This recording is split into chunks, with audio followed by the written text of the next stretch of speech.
this project, we have a heterogeneous material with a fine grain structure in the surface and a coarse grain structure immediately after. Our goal is to measure the mean layer thickness of the fine surface grains versus the coarse grains. In this case, the challenge is twofold.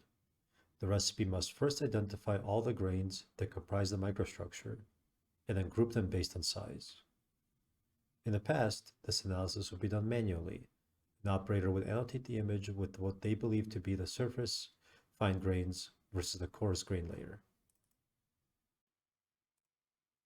This manual process was prone to error and it was extremely time consuming.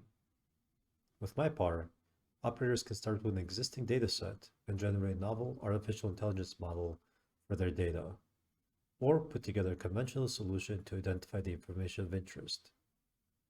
As we apply our recipe,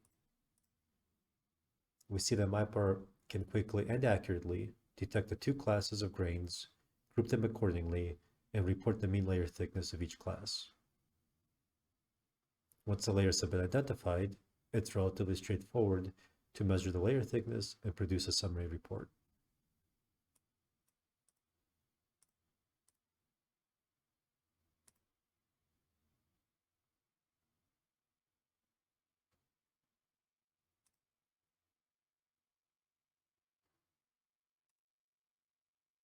It is just as easy to generate a detailed report of the surface layer thickness, where MIPAR measures the thickness at every point along the layer length.